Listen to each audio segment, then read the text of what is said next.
Hi guys, welcome back to Leslie Through the Looking Glass. I am Leslie. If you're a returning viewer, thank you so much for coming back to see what I have in store for you today. If you're new here, welcome. I'm so happy to have you on this new adventure that I'm starting on.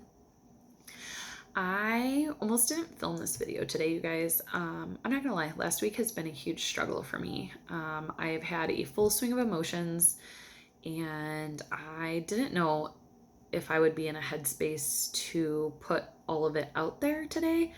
And decided though that it was important for me to film this video. What I've wanted to do since the beginning of coming up with this idea was be really honest and really heartfelt with my experiences and sharing the good, the bad, and the ugly.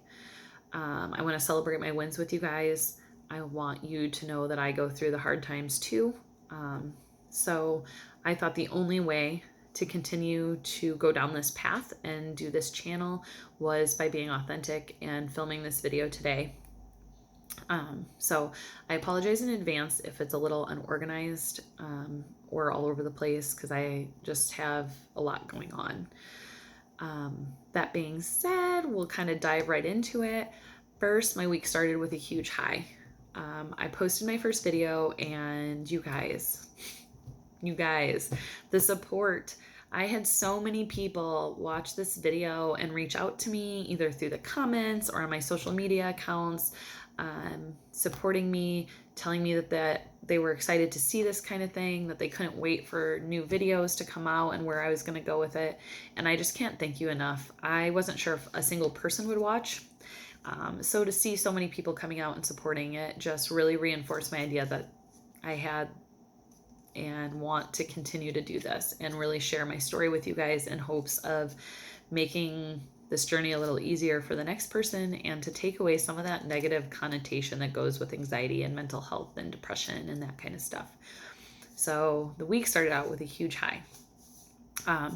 And if you guys want to continue to support me, I would love for you to hit the subscribe button down below.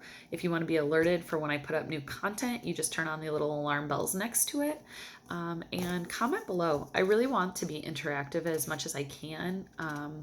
If you have ideas for things you would like covered on videos, if you want me to elaborate on something that you hear in a video, whatever it may be, you guys, just please leave comments or reach out to me in a message on social media if you don't want it shared in the comments below or anything like that, because I really do want to focus on what other people might be going through and what they could use for some help.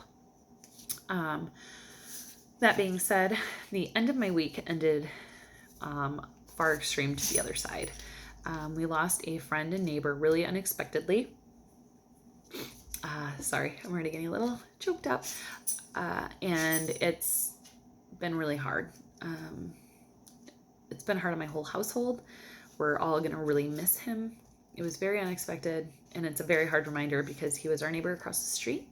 I see his house every day, and I'm reminded that he's not going to be there to wave when I get home from work or to walk our daughter across the street for a popsicle and to wave to his cat. So my emotions swung all the way to the other end.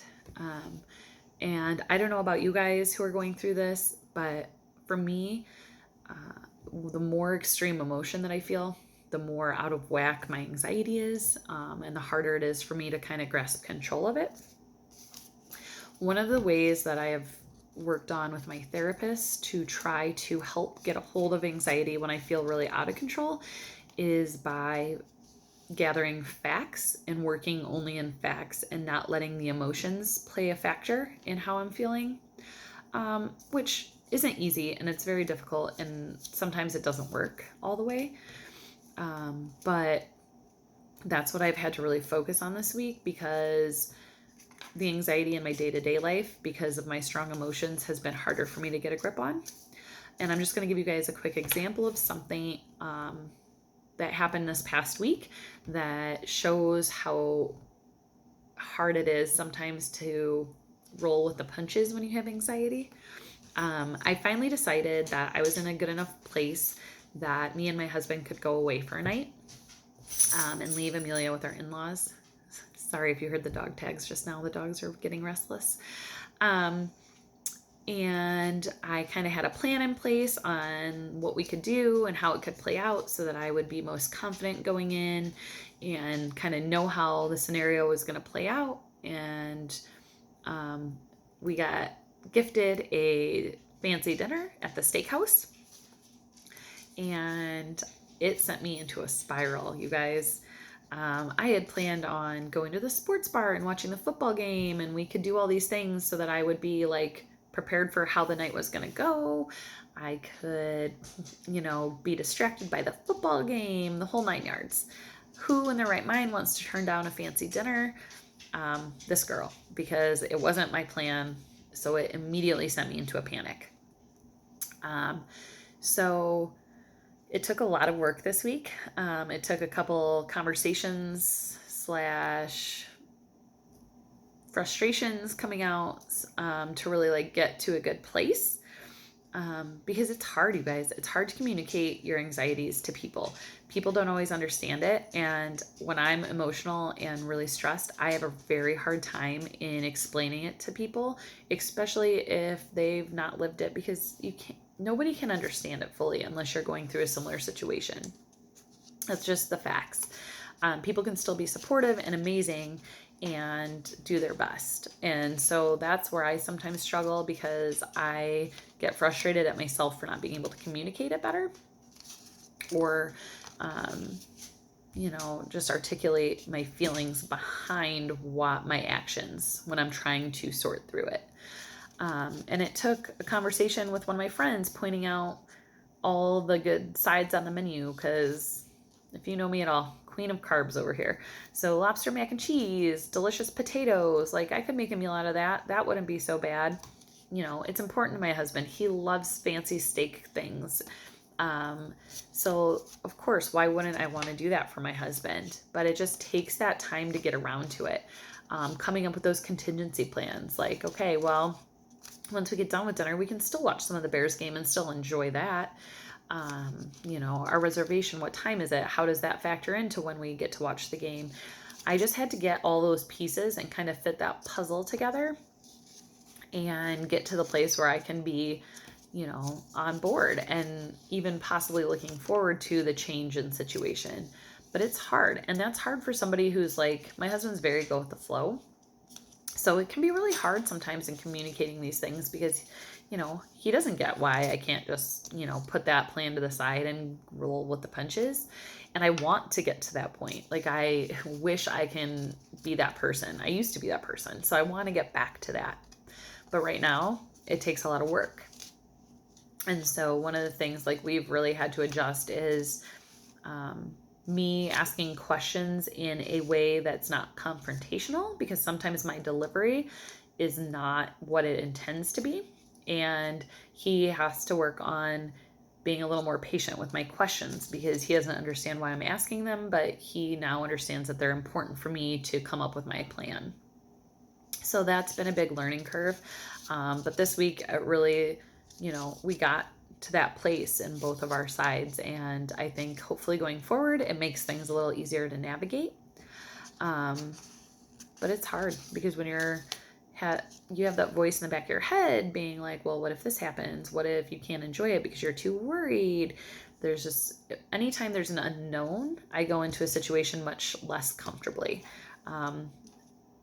It's silly to think you can know how any situation could pan out in its entirety. It's never going to happen. Life's unpredictable. But I feel like if I go in at least with a plan, if I can think of all the negatives that could happen, I can come up with my responses to them, and I can go in confidently instead of listening to the negative voice in my head. So that was a really big challenge this week, but I think we got to a good place on that. So like I said, it's just been a kind of an emotional and trying week all around, because I am stepping out of my comfort zone. So that's both exciting and stressful. Doing these videos is super exciting and empowering, but also scary, because I'm letting you guys see some of the not so happy things in life. I'm sharing my emotions, and it's hard. So Obviously, like I mentioned earlier, our friend passed away and that sent me spiraling. I tend to always think in worst case scenarios because of my anxiety and have to focus really hard on bringing myself out of that mindset. I always put myself in the position of other people. What if it had been my dad? What if my daughter had to go through this loss of a parent? What if? Not healthy, you guys. It's not good. And it makes you so much more emotional and so much more sad. And so that's been my other challenge this week, is pulling myself out of that. And I went back to a mantra that I used to use in the beginning of my anxiety and kind of let fall by the wayside. So I just wanted to share that with you guys as kind of the end of this video, and how I use that to refocus. And that's going to be what, going forward in the next week, I'm going to really fight to do. So my mantra is aware, present, and relax. So the way I use this, I need to be aware. I need to focus on the fact that I know my anxiety. I can't always control it, but I know when it's happening. So I know when my emotions are going haywire. I know when my brain is taking me to worst case scenarios. I'm aware of it, and I need to refocus on the present. I need to focus on what is actually factual and happening in my life. I didn't lose my dad. My daughter doesn't have to cope from this loss. I can be very sad and hurting and grieving for our friend, but those things are what happened to his family. They're not what's happening to me and my family. And then relax.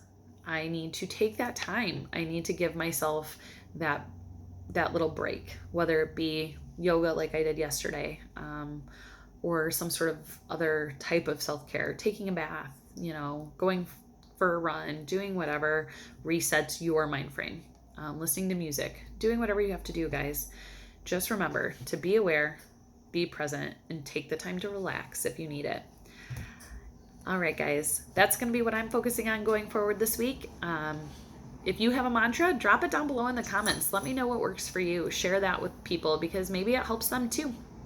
If you have any other questions or anything, go ahead and leave them down below. Don't forget to hit the subscribe button if you guys want to see more videos. And thanks again for watching, you guys. I'll see you next time. Bye.